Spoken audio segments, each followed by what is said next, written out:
Maaf ya, saya tidak anti kalau orang baca Quran dalam tulisan Arabnya. Bagus.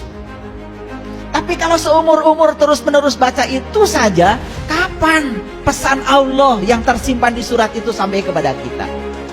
Karena Quran itu hanyalah petunjuk. Hanyalah petunjuk.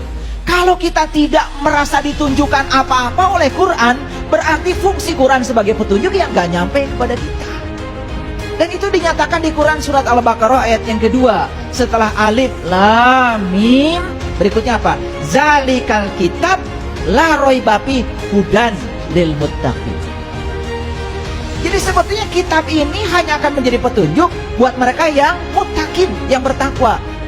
Jadi pertanyaannya, kalau hari ini kita tidak merasa ditunjukkan oleh Quran, berarti pertanyaan yang harus ditujukan pada diri kita. Jangan-jangan saya ini belum tahu bahwa diri saya bukan muttaqin.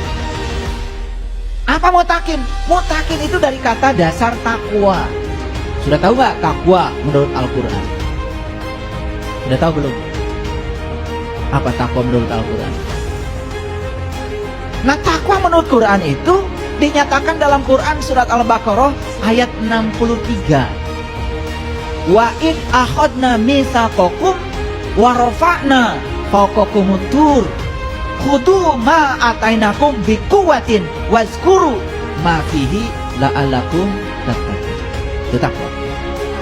Jadi takwa itu adalah sebuah prosedur yang diawali dengan wa id akhadna mitsaqakum. Dan ingatlah ketika aku mengambil janji darimu. Jadi gerbang utama takwa adalah Allah mengambil janji dari kita. Pernah berjanji gak kepada diri sendiri?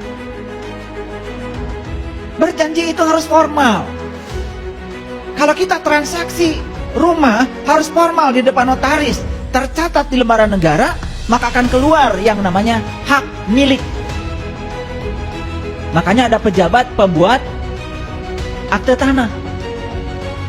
Kalau transaksi tidak dilakukan, disaksikan oleh notaris, kan transaksinya ilegal, bisa batal demi hukum. Transaksi kita dengan Allah harus ada saksinya. Maka di Quran dikatakan saksi ketika transaksi kita dengan Allah itu adalah para nabi, para rasul. Tapi kita sekarang tidak hidup dengan para nabi, para rasul. Allah sudah mengutus para utusannya sebagai penerus. Gelarnya sudah selesai di sana, sudah selesai. Tidak boleh ada lagi gelar itu, gelar ini. Sudah selesai sampai di sana. Tetapi para penerus tugasnya akan ada. Nabi Muhammad ketika ditanya oleh para sahabat, "Ya Rasulullah, aku hidup sejaman dengan engkau. Aku beruntung dapat ilmu langsung dari tanganmu." Apa kata Nabi? Lebih beruntung lagi umatku yang hidup tidak sejaman dengan aku, tapi mereka masih dapat ilmuku dari para pewaris.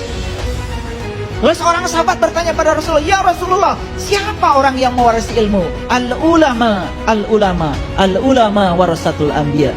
Jadi ulama itu adalah orang yang mewarisi ilmu Nabi. Apa ilmu yang diwariskan oleh Nabi kepada ulama? Cuma 3. Itu diabadikan dalam Quran surat Ali Imran ayat 49.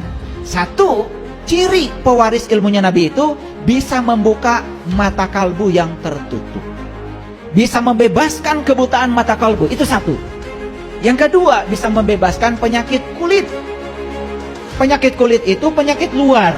Ngerti sesuatu cuma luarnya saja. Bukan kudis, bukan kurap, bukan panu, bukan kutil, bukan kuman. Penyakit kulit yang berbahaya itu adalah ngerti sesuatu cuma luarnya saja. Itu penyakit. Kalian ngerti diri kalian cuma luarnya saja, penyakit. Ngerti Quran luarnya saja, penyakit. Ngerti hadis luarnya saja, penyakit. Ngerti agama cuma luarnya saja, penyakit. Dan setiap penyakit kulit berbahaya karena menular.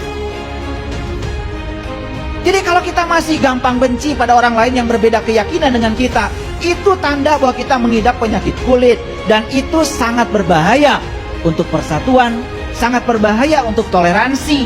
Karena kita akan menjadi manusia yang merasa paling benar, sehingga orang lain semuanya salah. Dan yang ketiga, ciri pewaris Nabi itu kata Quran, bukan kata saya. Dapat menghidupkan orang mati. Bukan orang yang sudah mati dihidupkan lagi. Orang ini hidup tetapi mati, terutama mati kesadarannya. Jadi kalau ada seseorang yang bisa membangkitkan diri kita dari kematian, kesadaran sehingga kita bangkit dan kita menjadi orang-orang yang sadar, itulah pewaris. Di luar itu bukan apapun dandanannya. Jangan tertipu. Saya sudah mencari yang kayak gitu dari dulu. Udah keliling dunia saya mencari mereka itu. Dan saya bersyukur bisa dipertemukan dengan guru-guru sejati. Dan ketemunya di pasar. Di tempat yang tidak biasa. Karena orang yang semacam itu tidak pernah menampakkan dirinya. Makanya di dalam sebuah hadis qudsi Allah mengatakan, para waliku ada di bawah naunganku. Dan tidak ada yang mengenal seorang wali tanpa seizinku. Karena dia adalah manusia biasa. Tidak tahu apa-apa, tidak bisa apa-apa, tidak punya apa-apa, bahkan tidak merasa sebagai siapa-siapa.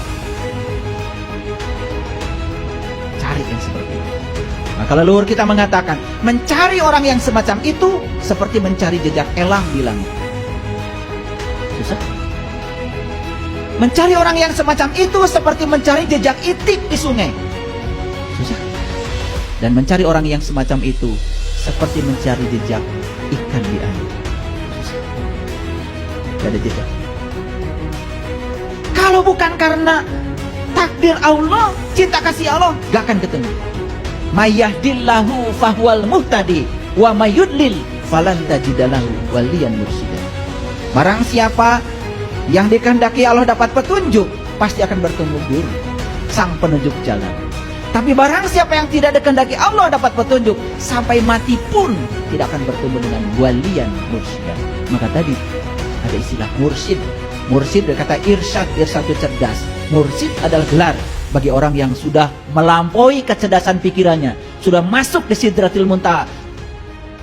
Belajar agamanya sudah bukan intihan lagi, bukan apal cangkem lagi, tetapi sudah menyatu menjadi darah daging, menjadi akhlak. Sudah tahaluk bi akhlakillah, sudah berakhlak seperti akhlaknya Allah.